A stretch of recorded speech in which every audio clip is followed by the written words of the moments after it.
여쭤봤더니 독감으로 꽤 고생하셨다는 거예요. 여러분, 혹시 이런 경험 있으신가요? 처음엔 대수롭지 않게 여겼다가 나중에 보니 생각보다 회복이 오래 걸리고 힘들었던 경험 말이에요. 본인이 직접 겪으셨거나 주변에서 그런 분 보신 적 있으실 거예요. 사실 우리 나이가 되면 젊었을 때랑은 많이 다르잖아요. 한번 몸이 안 좋으면 회복하는데 시간도 오래 걸리고 여러 가지로 신경 쓸 게 많아지고요. 특히 요즘처럼 날씨가 추워지는 겨울철에는 더욱 조심해야 하는 시기입니다. 질병관리청에서 발표한 자료를 보면 올해 겨울철 호흡기 질환 환자가 예년보다 조금 증가하는 추세라고 해요. 물론 이게 무조건 걱정해야 할 일은 아니지만 그래도 미리 준비하고 주의하는 게 나쁠 건 없겠죠. 그래서 오늘은 겨울철 건강관리에 대해서 함께 이야기해 볼까 합니다. 거창한 내용이 아니라 우리가 일상생활에서 실천할 수 있는 것들, 그리고 미리 알아두면 도움이 될 만한 정보들을 편하게 나눠 보려고 해요. 오늘 제가 말씀드릴 내용들은 제가 직접 경험하고 또 주변 분들과 나눈 이야기들, 그리고 믿을 만한 기관에서 나온 자료들을 바탕으로 정리한 것들입니다. 의학적인 진단이나 치료를 대신하는 내용이 아니라 일상 속에서 우리가 스스로 관리할 수 있는 부분들에 대한 이야기예요. 그럼 이제부터 하나씩 차근차근 살펴볼까요? 왜 올해 겨울은 더 주의가 필요할까요? 겨울만 되면 을의 감기 조심하라는 이야기를 듣게 되는데요. 올해는 왜 유독 더 신경 써야 하는지 궁금하신 분들 계실 거예요. 먼저 겨울철에 호흡기 질환이 늘어나는 이유부터 생각해 볼까요? 첫 번째는 날씨가 추워지면서 공기가 건조해지기 때문입니다. 우리 코와 목의 점막이 촉촉한 상태를 유지해야 바깥에서 들어오는 나쁜 것들을 막아내는데요. 공기가 건조하면 이 방어막이 약해지는 거죠. 마치 성벽에 금이 가면 적이 쉽게 침입하는 것처럼 말이에요. 두 번째는 추운 날씨 때문에 실내에서 보내는 시간이 많아진다는 점이에요. 창문도 잘 안 열게 되고 여러 사람이 같은 공간에 오래 머물게 되면 자연스럽게 바이러스가 퍼지기 쉬운 환경이 되는 거죠. 경로당이나 복지관처럼 사람들이 모이는 곳에서 특히 그렇습니다. 세 번째는 우리 몸의 면역력과 관련이 있어요. 나이가 들면서 자연스럽게 우리 몸의 방어 시스템이 예전만큼 빠르게 작동하지 않을 수 있다는 건 다들 느끼고 계실 거예요. 이건 누구에게나 찾아오는 자연스러운 변화인데요. 그렇기 때문에 더 조심하고 미리 준비하는 게 중요한 거죠. 그럼 독감이랑 감기는 뭐가 다른 걸까요? 많은 분들이 헷갈려 하시는 부분인데요. 감기는 주로 코와 목 부분에 증상이 나타나고 며칠 쉬면 대부분 좋아지는 경우가 많아요. 콧물이 나오고 목이 좀 칼칼하고 재채기가 나오고 그런 정도죠. 불편하긴 하지만 보통 일주일 안에 나아지는 경우가 많습니다. 반면 독감은 확실히 다릅니다. 갑자기 고열이 나고 온몸이 아프고 기운이 쭉 빠지는 느낌이 훨씬 강하게 와요. 열이 38도, 39도까지 올라가는 경우도 흔하고 머리도 아프고 관절도 쑤시고요. 제 지인 한 분도 작년 겨울에 그냥 감기려니 하고 넘어갔다가 나중에 병원 가보니 독감이었던 적이 있어요. 감기하고는 확실히 다르게 힘들더라고요. 열도 많이 나고 온몸이 쑤시고 식욕도 없고 일어나기도 힘들고 그랬어요. 그분이 그렇게 말씀하시더라고요. 처음 며칠은 그냥 푹 자면 낫겠지 했는데 점점 더 심해지셔서 결국 병원에 가셨대요. 물론 모든 감기나 독감이 위험한 건 아닙니다. 젊은 사람들은 좀 힘들어도 며칠 쉬면 회복되는 경우가 많아요. 하지만 우리 나이대는 좀 다를 수 있어요. 특히 당뇨나 고혈압 같은 만성질환을 관리하고 계신 분들, 심장이나 폐에 기존 질환이 있으신 분들은 조금 더 신경을 쓰시는 게 좋아요. 이런 경우 일반적인 감기도 회복이 더디거나 다른 문제로 이어질 가능성이 있기 때문이죠. 당뇨가 있으시면 혈당 조절이 평소보다 어려워질 수 있고요. 고혈압이 있으시면 열이 나면서 혈압이 불안정해질 수도 있어요. 심장이나 폐가 안 좋으신 분들은 호흡기 감염이 더 심각해질 수 있고요. 그렇다고 너무 걱정하실 필요는 없어요. 우리가 미리 알고 준비하면 충분히 건강하게 겨울을 보낼 수 있으니까요. 중요한 건 내 몸의 변화를 잘 관찰하고 평소와 다른 점이 있으면 빨리 대응하는 거예요. 우리 몸은 참 신기하게도 뭔가 문제가 생기면 여러 가지 방법으로 신호를 보내요. 마치 집에 불이 나면 화재 경보기가 울리는 것처럼 말이죠. 문제는 이 신호들을 우리가 무심코 지나치는 경우가 많다는 거예요. 평소에 여러분은 아침에 일어나면 어떠세요? 보통 때는 일어나서 좀 있으면 몸이 풀리고 활동할 준비가 되잖아요. 기지개도 켜고 세수하고 밥 먹고 하다 보면 몸이 깨어나는 느낌이 들죠. 그런데 어느 날 일어났는데 유난히 몸이 무겁고 이불 밖으로 나가기가 싫고 그러면 어떠세요? 아, 피곤해서 그런가 보다 하고 넘어가기 쉬워요. 어제 잠을 설쳤나 싶기도 하고요. 하지만 이런 증상이 며칠 계속된다면 한 번쯤은 내 몸 상태를 점검해 볼 필요가 있어요. 물론 이게 무조건 큰 문제라는 건 아니에요. 단순히 피곤해서 그럴 수도 있고 날씨가 추워서 그럴 수도 있고요. 다만 평소와 다르다는 걸 인식하고 좀 더 주의를 기울여 보자는 거죠. 식사 시간에도 신호가 나타날 수 있어요.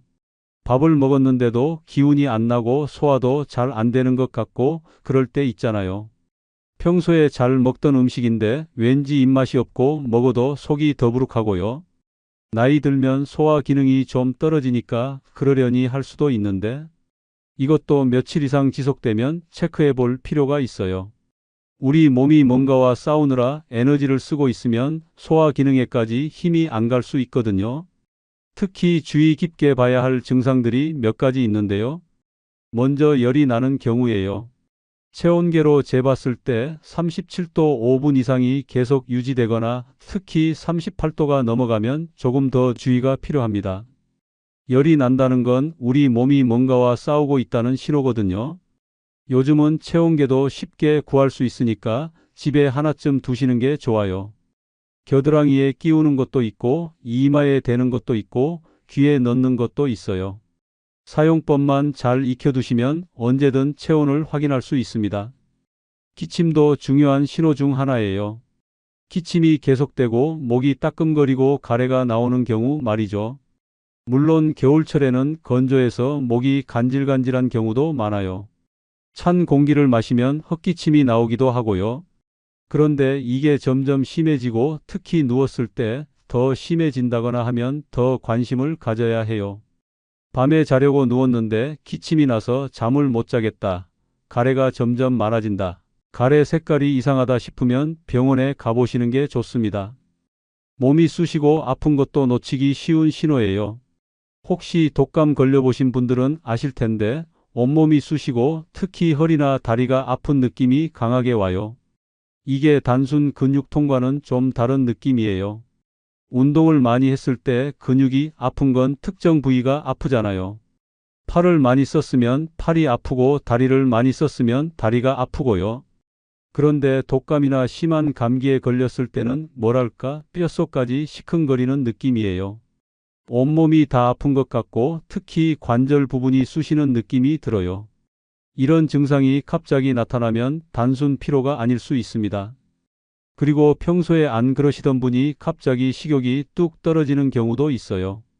먹고 싶은 생각이 안 들고 입맛이 없고 그럴 때 말이죠. 우리 나이가 되면 원래 젊었을 때보다 식사량이 줄어들긴 해요. 활동량도 줄고 신진대사도 느려지니까요. 그건 자연스러운 거예요. 하지만 갑자기 확 줄어든다면 몸 상태를 체크해 볼 필요가 있어요. 평소에 밥 한 공기 드시던 분이 갑자기 몇 숟가락 뜨고 수저를 놓으신다거나 좋아하시던 음식도 안 드시려고 하신다거나 하면요. 그게 하루 이틀이면 괜찮은데 며칠 계속되면 관심을 가져야 해요. 여기서 중요한 건 이런 증상들이 나타났다고 해서 무조건 큰 병이라는 게 아니라는 거예요. 단순 피로일 수도 있고 가벼운 감기일 수도 있어요. 다만 평소와 다른 변화가 있고 그게 며칠 이상 지속된다면 혼자 판단하지 마시고 의료진과 상담해 보시는 게 좋다는 말씀을 드리고 싶어요. 제가 아는 한 분은 처음엔 대수롭지 않게 여겼다가 나중에 병원 가보니 이미 여러 날 지나서 회복하는데 시간이 더 걸렸다고 하시더라고요. 조금만 일찍 갔으면 더 빨리 나았을 텐데 괜히 버텼어요. 그분이 그렇게 아쉬워하시더라고요. 젊었을 때처럼 버티면 낫겠지 했는데 우리 나이에는 그게 안 되더라고 하시면서요. 그래서 제가 드리고 싶은 말씀은 우리 몸의 신호를 가볍게 여기지 말고 평소와 다르다 싶으면 조금 더 관심을 가지자는 거예요. 그리고 혼자 판단하기 어려우면 주저하지 마시고 전문가의 도움을 받으시는 게 가장 좋습니다. 병원 가는 게 대단한 일이 아니에요. 아무것도 아니면 그것대로 안심이 되는 거고 뭔가 있으면 빨리 발견해서 다행인 거죠. 그럼 이제 일상생활에서 우리가 실천할 수 있는 것들을 하나씩 살펴볼까요? 먼저 아침 시간부터 시작해 보겠습니다. 여러분은 아침에 일어나면 제일 먼저 뭘 하시나요? 화장실 가시는 분도 계시고, 바로 세수하시는 분도 계시고, 텔레비전부터 켜시는 분도 계시겠죠? 저는 요즘 일어나자마자 따뜻한 물 한 잔을 마시는 걸로 하루를 시작해요. 밤사이에 우리 몸은 수분이 부족한 상태가 되거든요. 자는 동안에도 땀도 나고 호흡하면서 수분이 빠져나가고 하니까요. 따뜻한 물 한 잔이 몸을 깨우고 장 운동도 도와줄 수 있다고 해서 시작했는데 나쁘지 않은 것 같아요. 속이 편안해지는 느낌도 있고요. 물론 이게 누구에게나 맞는 건 아닐 수 있어요. 어떤 분들은 빈속에 물 마시는 게 불편하실 수도 있고요. 위가 안 좋으신 분들은 미지근한 물이 더 좋을 수도 있고요. 본인한테 맞는 방법을 찾는 게 중요하죠. 아침 식사는 어떻게 하시나요? 요즘은 아침 거르는 분들도 많으신데 가능하면 간단하게라도 드시는 게 좋아요. 특히 겨울철에는 몸이 체온을 유지하는데도 에너지가 필요하거든요. 추운 날 아침에 아무것도 안 드시고 나가시면 몸이 움츠러들고 기운도 없잖아요. 따뜻한 거 한 그릇 드시고 나가시면 확실히 다릅니다. 제가 요즘 자주 먹는 아침 메뉴를 말씀드릴게요. 따뜻한 된장찌개에 밥 한 공기예요. 된장찌개에 무랑 배추 좀 넣고 두부 한 모 넣고 파도 송송 썰어 넣으면 그게 참 든든하더라고요. 거기에 김 몇 장이랑 간단한 나물 반찬 정도면 충분해요. 왜 이런 식단을 말씀드리냐면 우리가 전통적으로 먹어온 음식들이 생각해보면 참 좋은 게 많거든요. 된장 같은 발효 음식은 장 건강에 도움이 될 수 있다는 연구들이 있어요. 장내 유익균을 늘려주고 소화를 도와주는 역할을 한다고 하더라고요. 물론 이게 병을 치료한다거나 그런 건 아니지만 전반적인 건강관리 차원에서는 의미가 있을 수 있죠. 무나 배추 같은 채소들도 마찬가지예요. 이런 식재료들에는 여러 가지 영양소가 들어 있어서 우리 몸이 필요한 것들을 보충하는 데 도움을 줄 수 있어요. 비타민도 있고 식이섬유도 있고 무기질도 있고요. 다만 이것도 개인의 건강 상태나 소화 능력에 따라 맞고 안 맞고가 있을 수 있으니까 본인한테 맞는 걸 찾는 게 중요해요. 배추가 소화가 안 되시는 분들도 계시고 무가 속 쓰리신 분들도 계시니까요. 두부는 정말 좋은 단백질 공급원이에요. 우리 나이가 되면 단백질 섭취가 특히 중요한데 고기가 부담스러우신 분들은 두부로 드시면 좋아요. 부드러워서 소화도 잘 되고요. 김도 좋은 식품이에요. 요오드 같은 미네랄이 들어있어서 전통적으로 우리 식탁에 자주 올랐던 음식이죠. 밥 위에 올려서 싸 먹으면 별다른 반찬 없어도 맛있잖아요. 다만 갑상선 질환이 있으신 분들은 요오드 섭취에 주의가 필요할 수 있으니 그런 경우에는 의료진과 상담하시는 게 좋아요. 갑상선 기능 항진증이 있으신 분들은 요오드를 많이 드시면 안 좋을 수 있거든요. 아침 식사를 하실 때는 급하게 드시지 마시고 천천히 씹어서 드세요. 소화도 그렇고 포만감을 느끼는데도 천천히 먹는 게 도움이 돼요. 음식을 씹으면 침이 나오고 그 침에 소화 효소가 있어서 소화를 시작해요. 대충 삼키면 위에서 할 일이 많아지는 거고 잘 씹어서 삼키면 위에 부담이 줄어드는 거죠. 요즘은 다들 바쁘다 보니 빨리 먹는 습관이 있는데 가능하면 여유 있게 드시는 게 좋습니다. 아침에 시간이 없으시면 조금 일찍 일어나시는 것도 방법이에요. 식사 후에는 환기를 한번 시켜주는 게 좋아요. 겨울이라고 창문을 꽁꽁 닫아두면 실내 공기가 탁해지거든요. 밤새 잠을 자면서 우리가 내쉬는 숨에는 이산화탄소가 있잖아요. 창문을 안 열면 그게 계속 쌓이는 거예요. 그러면 아침에 일어나도 머리가 맑지 않고 좀 찌뿌둥한 느낌이 들 수 있어요. 물론 너무 춥다고 창문을 활짝 열어놓을 순 없어요. 하지만 하루에 몇 번씩 10분 정도라도 환기를 시켜주면 실내 공기 질이 좋아져요. 맞바람이 치게 양쪽 창문을 열면 더 빨리 환기가 됩니다. 환기할 때는 아침이나 낮 시간대가 좋아요. 날씨가 너무 추운 날은 해가 뜨고 좀 지나서 하시고요. 대기오염이 심한 날은 조금 줄이시는 게 좋아요.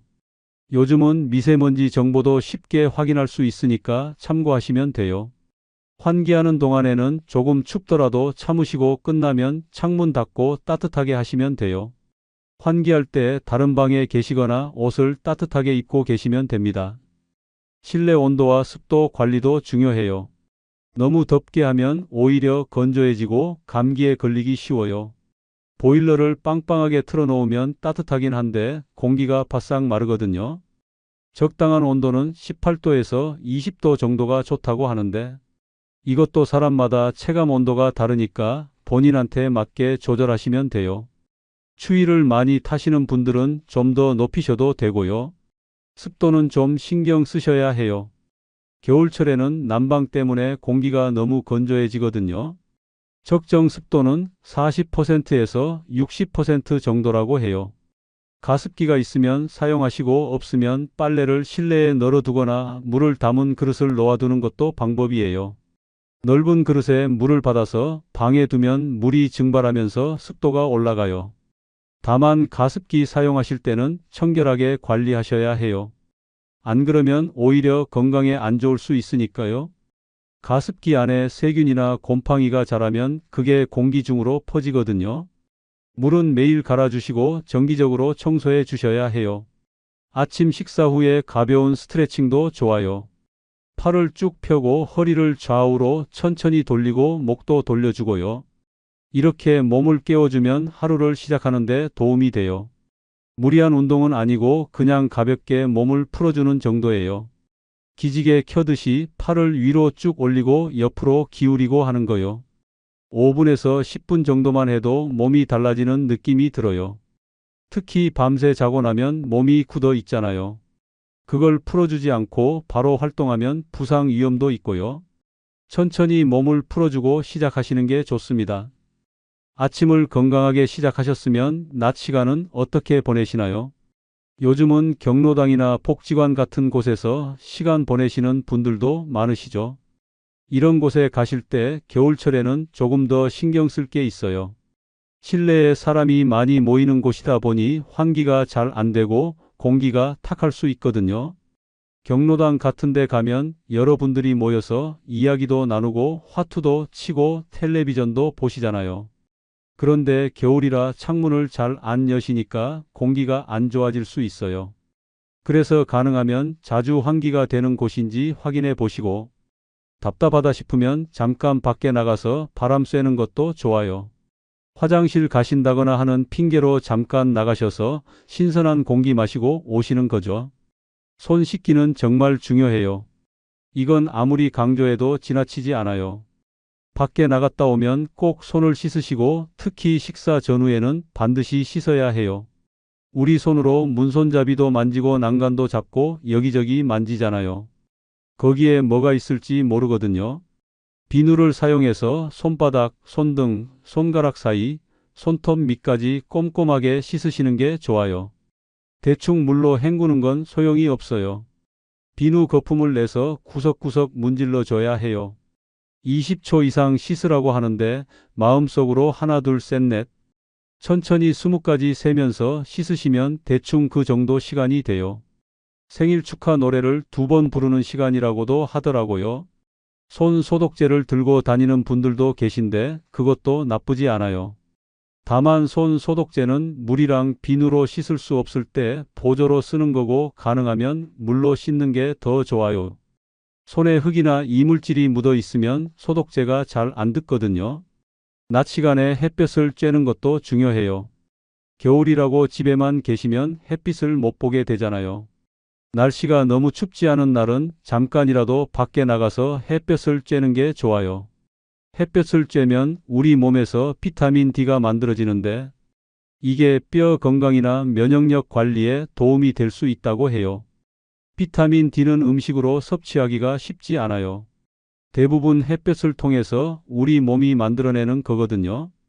그래서 겨울철에 실내에만 계시면 비타민 D가 부족해지기 쉬워요. 비타민 D가 부족하면 뼈가 약해지고 기분도 처지고 면역력도 떨어질 수 있어요.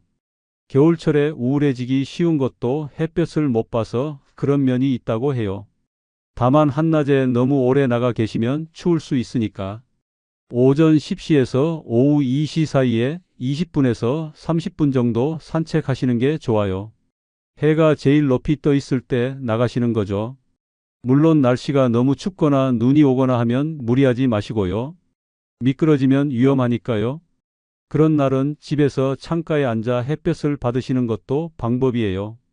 산책할 때는 따뜻하게 입으시고 특히 목이랑 손목, 발목을 따뜻하게 하세요. 이런 부분이 노출되면 체온이 빨리 떨어지거든요. 목에는 큰 혈관이 지나가요. 목이 차가우면 혈액이 차가워지고 온몸이 추워지는 거예요. 그래서 목도리 하시는 게 중요해요. 손목이랑 발목도 마찬가지고요. 장갑도 끼시고 양말도 두껍게 신으시는 게 좋아요. 귀마개나 모자도 챙기시고요.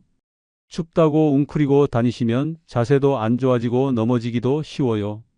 실내에서 활동하실 때는 본인의 건강 상태에 맞게 하시는 게 중요해요. 요즘은 복지관에서 여러 가지 프로그램들을 하잖아요. 체조도 하고 댄스도 하고 요가도 하고요. 그런 활동에 참여하시는 건 좋은데 무리하지는 마세요. 남들이 다 하니까 나도 해야지 하고 무리하시면 안 돼요. 특히 평소에 운동을 안 하시다가 갑자기 무리하게 하시면 오히려 다칠 수 있어요. 처음에는 가볍게 시작하셔서 몸이 적응하면 조금씩 늘려가시는 게 안전해요. 운동 중에 어지럽거나 가슴이 답답하거나 하면 바로 멈추시고 쉬셔야 해요. 억지로 하시면 안 돼요. 몸이 보내는 신호를 무시하시면 큰일 날 수 있어요. 물도 자주 마셔야 해요. 겨울이라고 목이 안 마를 수 있는데 우리 몸은 계속 수분이 필요하거든요.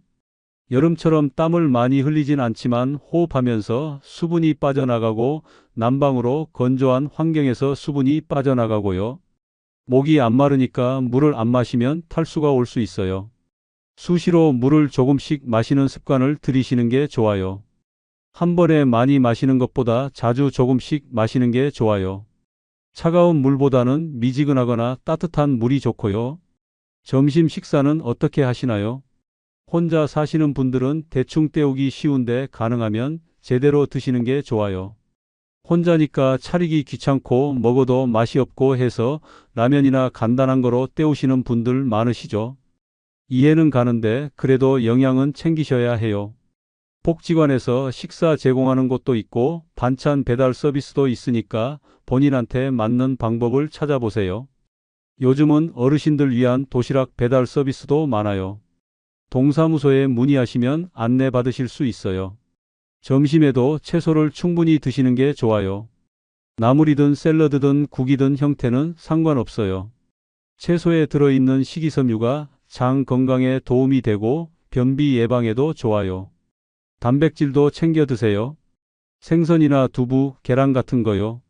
우리 나이가 되면 단백질이 특히 중요하거든요. 근육 유지하는 데도 필요하고요. 나이가 들면 근육이 자연스럽게 줄어들어요. 그걸 근감소증이라고 하는데 이게 심해지면 활동이 어려워지고 넘어지기도 쉬워지고요. 단백질을 충분히 드시면서 적당한 운동을 하시면 근육 감소를 늦출 수 있어요. 다만 소화가 잘 안 되시는 분들은 한 번에 많이 드시지 말고 조금씩 자주 드시는 게 나을 수 있어요. 위가 약하신 분들은 고기보다 생선이나 두부가 더 편하실 수 있고요. 이것도 본인의 몸 상태에 맞게 조절하시면 돼요. 이제 좀 민감할 수 있는 주제인데 예방접종에 대해 이야기해 볼까요? 독감 예방접종 받으셨어요? 이 부분은 사람마다 생각이 다르실 수 있어요. 어떤 분들은 매년 꼭 맞으시고 어떤 분들은 안 맞으시기도 하고요.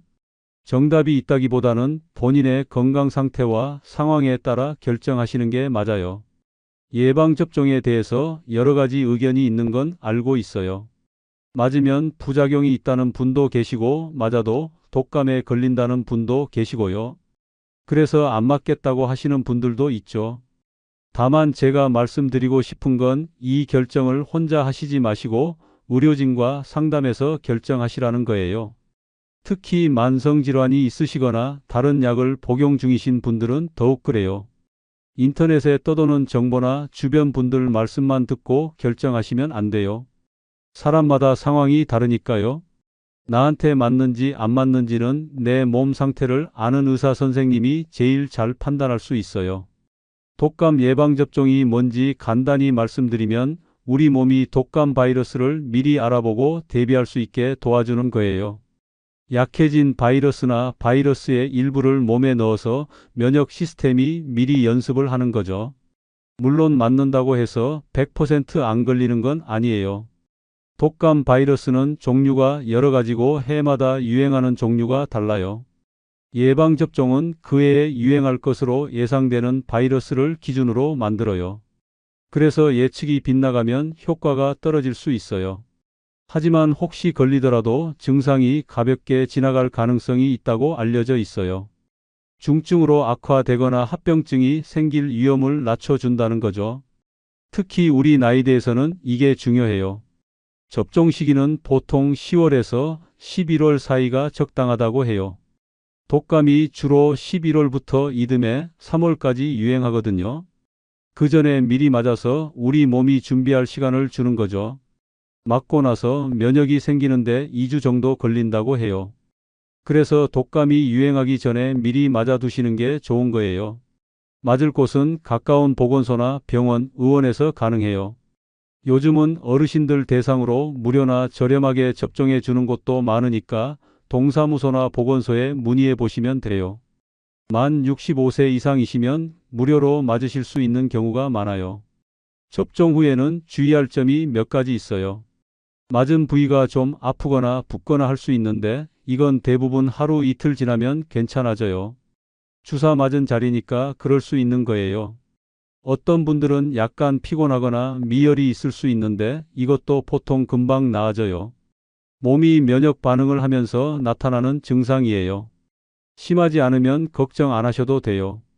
다만 접종 후에 호흡이 곤란하거나 심하게 붓거나 하면 바로 병원에 가셔야 해요. 이런 건 드문 경우지만 알레르기 반응일 수 있어요. 혹시 모르니까 알아두시는 게 좋아요. 그리고 중요한 건 예방접종을 했다고 해서 다른 관리를 안 해도 되는 건 아니라는 거예요. 손 씻기, 환기하기, 건강한 생활 습관 이런 것들은 계속 지켜야 해요. 예방접종은 여러 예방 방법 중 하나일 뿐이에요. 혹시 접종을 안 하시는 분들도 계실 텐데 그것도 본인의 선택이에요. 다만 그럴 경우에는 더욱더 평소 관리를 철저히 하시는 게 중요하겠죠. 건강검진도 정기적으로 받으시는 게 좋아요. 우리 나이가 되면 몸에 이상이 있어도 증상이 늦게 나타나는 경우가 많거든요. 젊을 때는 몸이 안 좋으면 바로 증상이 나타나잖아요. 그런데 나이가 들면 몸이 적응을 해버려서 증상이 없다가 나중에 확 나타나는 경우가 있어요. 그래서 정기적으로 검진을 받아서 미리 발견하고 관리하는 게 중요해요. 요즘은 국가에서 제공하는 건강검진 프로그램도 있으니까 안 받으신 분들은 꼭 받아보세요. 만 66세 이상이시면 생애전환기 건강검진을 받으실 수 있어요. 무료예요. 검진 결과에서 뭔가 나왔다고 너무 걱정하지 마시고 의사 선생님 말씀 잘 듣고 관리하시면 돼요. 검진에서 발견된다는 건 아직 조기라는 뜻이기도 하니까요. 늦게 발견되는 것보다 훨씬 나아요. 혈압이나 혈당 같은 건 집에서도 측정할 수 있으니까 정기적으로 체크하시는 것도 좋아요. 혈압계나 혈당 측정기 사용법을 모르시면 보건소나 병원에서 교육도 받을 수 있어요. 요즘 혈압계는 손목에 차는 것도 있고 팔에 감는 것도 있어요. 손목형이 간편하긴 한데 팔뚝형이 좀 더 정확하다고 해요. 매일 같은 시간에 재시면 변화를 보기 좋아요. 약을 드시는 분들은 처방대로 꼭 드세요. 약이 몇 가지 되면 헷갈리시는 분들도 계신데 약 달력을 만들어 두시거나 알람을 맞춰 놓으시면 도움이 돼요. 그리고 궁금한 게 있으면 약사님이나 의사 선생님께 물어보시고요. 건강 관련 정보를 인터넷이나 지인한테 듣는 것도 좋지만 중요한 결정은 반드시 전문가와 상담해서 하시는 게 안전해요. 인터넷에는 검증 안 된 정보도 많고 지인분들도 본인 경험만 말씀하시는 거라 나한테 맞지 않을 수 있어요. 전문가는 내 상황을 종합적으로 보고 판단해 줄 수 있으니까요. 하루를 보내고 저녁 시간이 되면 이제 좀 쉬셔야죠. 저녁 시간을 어떻게 보내느냐도 건강에 영향을 줄 수 있어요. 저녁 식사는 너무 늦지 않게 하시는 게 좋아요. 늦게 먹고 바로 자면 소화도 안 되고 잠도 잘 안 올 수 있거든요. 음식이 위에서 소화되는데 시간이 필요해요. 먹고 바로 누우면 위산이 역류할 수도 있고 속이 불편해서 잠을 설칠 수 있어요. 가능하면 자기 이 시간에서 3시간 전에는 식사를 마치시는 게 좋아요. 저녁 메뉴는 아침이나 점심보다는 가볍게 드시는 게 좋아요. 기름진 음식이나 자극적인 음식은 피하시고 소화가 잘 되는 음식으로 드세요. 삼겹살이나 치킨 같은 건 맛있긴 하지만 저녁에 드시면 속이 무거워요. 특히 자기 전에 그런 걸 드시면 밤새 소화하느라 몸이 쉬질 못해요. 따뜻한 국물 요리가 좋아요. 야채 듬뿍 넣은 된장국이나 미역국 같은 거요. 국물이 속을 따뜻하게 해주고 채소도 먹을 수 있고요. 밥은 적게 드시고 국물 위주로 드시면 부담이 덜해요. 저녁에는 전통차를 한 잔 드시는 것도 좋아요. 생강차나 대추차 같은 거요. 생강은 몸을 따뜻하게 하는 효과가 있다고 알려져 있어요. 추운 겨울에 생강차 한 잔 마시면 속부터 따뜻해지는 느낌이 들잖아요. 혈액순환에도 도움이 된다고 해요. 대추는 편안한 잠을 돕는다는 이야기가 있어요. 대추에 들어있는 성분이 신경을 안정시켜 준다고 하더라고요. 옛날부터 불면증에 대추를 먹으라고 했던 게 그런 이유라고 해요. 물론 이게 약은 아니고 그냥 따뜻한 차 한 잔이 마음을 편안하게 해줄 수 있다는 거죠. 잠자리에 들기 전에 따뜻한 걸 마시면 긴장이 풀리고 잠이 잘 오잖아요. 다만 개인에 따라 차도 안 맞을 수 있어요. 어떤 분들은 생강이 맵다고 느끼실 수도 있고 대추가 너무 달다고 느끼실 수도 있어요. 본인한테 맞는 걸 찾아서 드시면 돼요. 꿀을 조금 타서 드시는 것도 괜찮고요. 다만 당뇨가 있으신 분들은 꿀이나 단 것은 주의하셔야 해요. 대추도 당분이 있으니까 많이 드시면 혈당이 올라갈 수 있어요. 저녁 식사 후에는 가볍게 산책하시는 것도 좋아요. 동네를 한 바퀴 천천히 걷는 거요. 소화도 돕고 기분 전환도 되고요. 밥 먹고 바로 누우면 살도 찌고 소화도 안 돼요. 가볍게 걸어주면 장 운동이 되면서 소화가 잘 돼요. 20분에서 30분 정도 천천히 걸으시면 돼요. 다만 겨울철이라 너무 춥거나 어두우면 위험할 수 있으니까 무리하지 마세요. 미끄러지면 큰일 나니까요. 실내에서 가볍게 걷는 것도 방법이에요. 거실에서 왔다 갔다 하시거나 제자리 걸음을 하셔도 돼요. 텔레비전 보시는 분들 많으시죠? 저녁 시간에 편하게 보시는 건 좋은데 너무 오래 앉아 계시지는 마세요. 같은 자세로 오래 앉아 있으면 혈액순환이 안 좋아지고 다리도 붓고 해요. 중간중간 일어나서 몸을 좀 풀어주시는 게 좋아요. 1시간에 한 번씩은 일어나서 기지개도 켜고 좀 걸으시고요. 잠자리에 들기 전에 준비하는 시간을 가지세요. 갑자기 자려고 하면 잠이 잘 안 올 수 있어요. 우리 몸은 갑자기 활동 모드에서 수면 모드로 바뀌지 않아요. 서서히 전환이 필요해요. 그래서 자기 1시간 전쯤부터는 몸과 마음을 편안하게 해주는 게 좋아요. 밝은 불을 끄고 조명을 좀 어둡게 하시고 편안한 음악을 듣거나 책을 읽는 것도 좋아요. 자극적인 내용보다는 편안한 내용이 좋겠죠. 뉴스 보시면서 화내시면 잠이 안 와요. 핸드폰이나 텔레비전은 자기 전에 보지 않는 게 좋다고 해요. 화면에서 나오는 빛이 잠을 방해할 수 있대요. 우리 뇌는 빛을 보면 아직 낮이라고 인식해요. 그래서 핸드폰 화면을 보고 있으면 뇌가 잠잘 시간이 아니라고 생각하는 거예요. 가능하면 자기 1시간 전에는 전자기기를 멀리 하시는 게 좋아요. 자기 전에 따뜻한 물로 샤워하시는 것도 좋아요. 몸이 따뜻해지면서 긴장이 풀리고 잠이 잘 올 수 있어요. 샤워하면 체온이 올라갔다가 서서히 내려가는데 이 과정에서 졸음이 온다고 해요. 그래서 자기 직전보다는 30분에서 1시간 전에 샤워하시는 게 좋아요. 다만 너무 뜨거운 물은 오히려 각성시킬 수 있으니까 미지근한 정도가 좋아요. 너무 뜨거우면 심장에도 부담이 될 수 있고요. 잠자리 환경도 중요해요. 방이 너무 덥거나 춥지 않게 적당한 온도를 유지하세요. 잠잘 때 적정 온도는 18도에서 20도 정도라고 해요. 조금 서늘하다 싶은 정도요. 이불도 너무 두껍지 않으면서 따뜻한 걸로 하시고요. 너무 무거운 이불은 몸을 압박해서 잠을 방해할 수 있어요. 가볍고 보온성 좋은 이불이 좋아요. 베개 높이도 본인한테 맞게 조절하세요. 베개가 너무 높거나 낮으면 목이 아프고 잠을 설칠 수 있어요. 똑바로 누웠을 때 목이 자연스러운 각도를 유지하는 게 좋아요. 수면 시간은 개인차가 있지만 보통 7시간에서 8시간 정도가 적당하다고 해요. 너무 적게 자도 문제지만 너무 많이 자는 것도 좋지 않을 수 있어요. 잠을 너무 적게 자면 면역력이 떨어지고 피로가 쌓여요. 그런데 너무 많이 자는 것도 오히려 피곤할 수 있어요. 9시간, 10시간 자도 개운하지 않다면 수면의 질에 문제가 있을 수 있어요. 본인한테 맞는 수면 시간을 찾는 게 중요해요. 일어났을 때 개운하고 낮에 졸리지 않으면 적당한 거예요. 잠이 잘 안 오신다고 수면제에 의존하시는 건 좋지 않아요. 수면제는 의사 처방이 필요한 약이고 장기간 복용하면 부작용이 있을 수 있어요. 내성이 생겨서 점점 더 강한 약이 필요해지기도 하고 낮에 멍해지거나 기억력이 떨어지는 부작용도 있을 수 있어요. 잠이 안 오시면 의사와 상담해서 원인을 찾아보시는 게 먼저예요. 불면증의 원인은 여러 가지예요. 스트레스, 생활 습관, 수면 환경, 다른 질병 때문일 수도 있어요. 원인을 찾아서 해결하는 게 근본적인 방법이에요.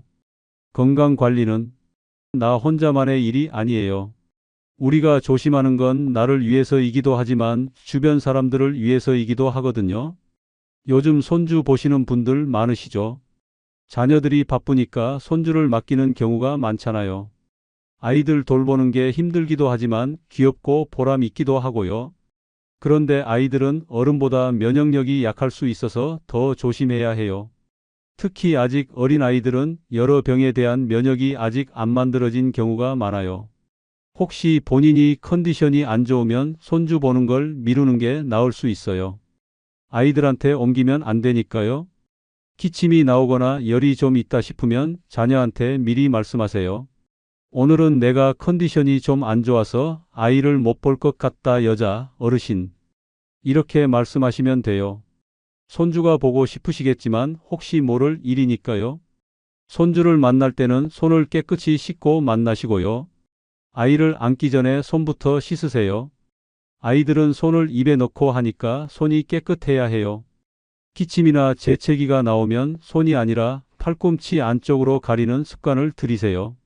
손으로 가리면 그 손으로 아이를 만지게 되잖아요. 팔꿈치로 가리면 그런 문제가 없어요.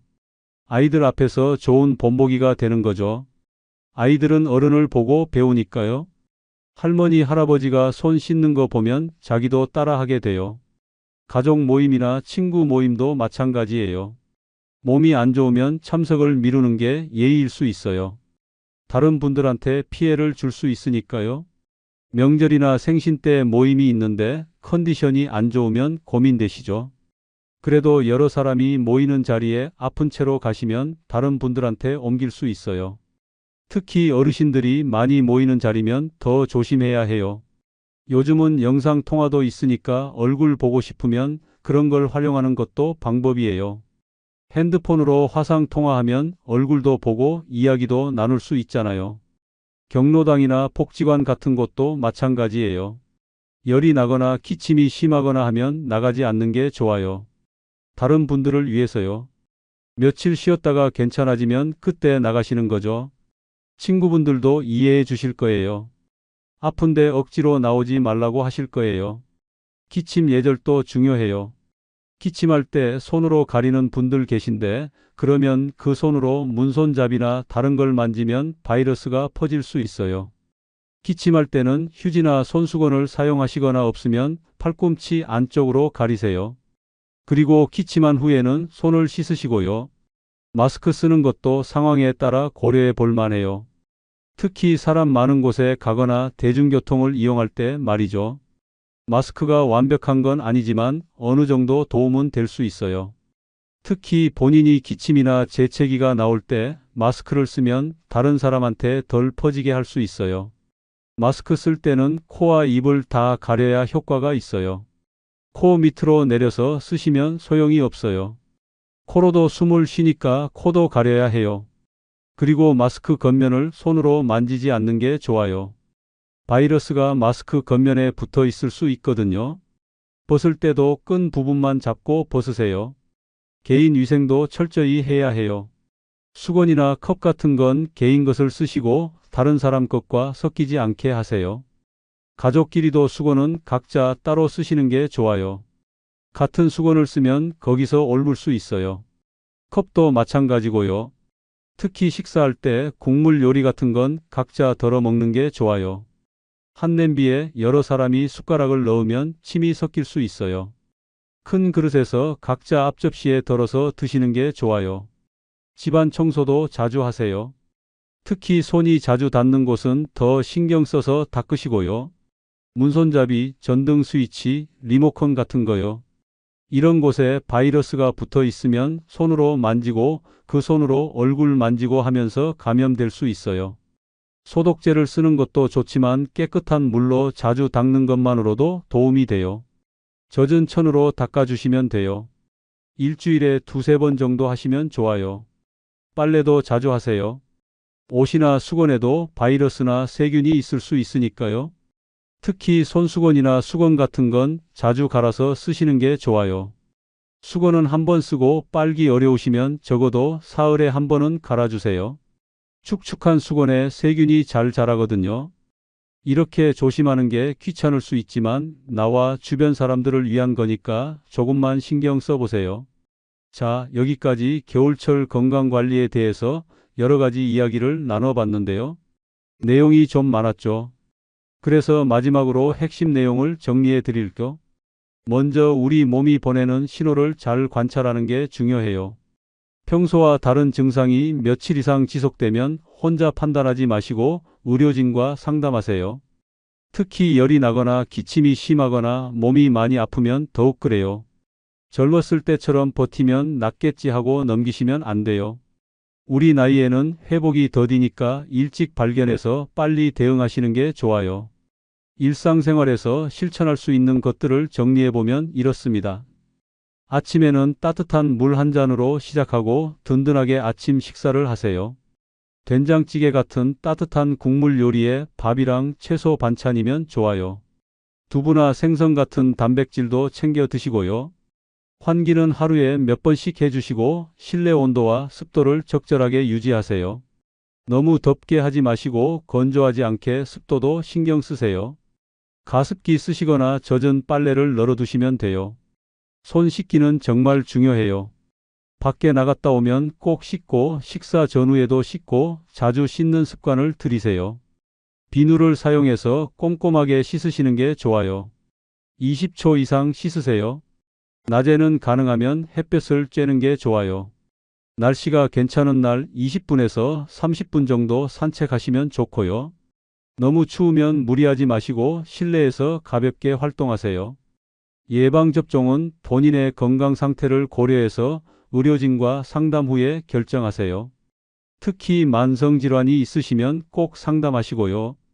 혼자 결정하지 마시고 전문가 의견을 들으세요. 저녁에는 가볍게 드시고 너무 늦게 자지 마세요. 잠자리 환경을 편안하게 만들고 충분히 주무시는 게 중요해요.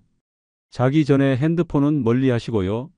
주변 사람들을 위해서 기침 예절을 지키고 컨디션이 안 좋으면 모임을 자제하는 것도 배려예요. 손주 보실 때도 손 깨끗이 씻고 만나시고요. 여기서 다시 한번 말씀드리고 싶은 건 오늘 제가 말씀드린 내용들은 일상적인 건강관리 방법이지 의학적인 치료를 대신하는 게 아니라는 거예요. 증상이 있거나 건강에 이상이 있으면 반드시 전문가와 상담하셔야 해요. 그리고 모든 사람한테 똑같이 적용되는 건 아니에요.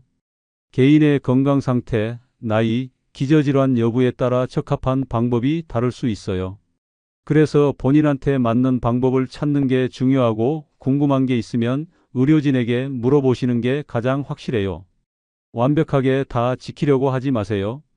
그러면 오히려 스트레스 받고 힘들어요. 하나씩 천천히 실천해 보시는 거예요. 오늘 손 씻기부터 시작해 보실 수도 있고 내일은 환기를 해 보실 수도 있고요. 이렇게 하나씩 습관으로 만들어 가시면 돼요. 혹시 중간에 못 지킨 날이 있어도 괜찮아요. 다시 시작하면 되니까요. 중요한 건 포기하지 않고 계속 노력하는 거예요. 마지막으로 한 가지만 더 말씀드리면 건강은 하루아침에 만들어지는 게 아니에요. 매일매일 조금씩 신경 쓰고 관리하는 게 쌓여서 건강한 생활이 되는 거죠. 그러니까 너무 조급해하지 마시고 천천히 꾸준히 하시면 돼요. 오늘 이 영상이 여러분의 겨울철 건강 관리에 조금이나마 도움이 되었으면 좋겠습니다. 저도 계속해서 일상 속에서 실천할 수 있는 건강 정보들을 모아서 전해드릴 예정이에요. 혼자 알아보려면 어렵고 복잡한 것들을 쉽게 정리해서 나눠 드리려고 해요. 다음에도 이 자리에서 또 좋은 이야기로 만나 뵐 수 있으면 좋겠습니다. 질문이나 궁금한 점이 있으시면 댓글로 남겨주세요. 함께 이야기 나누면 좋을 것 같아요. 여러분 모두 건강하게 겨울 보내시고요. 감사합니다.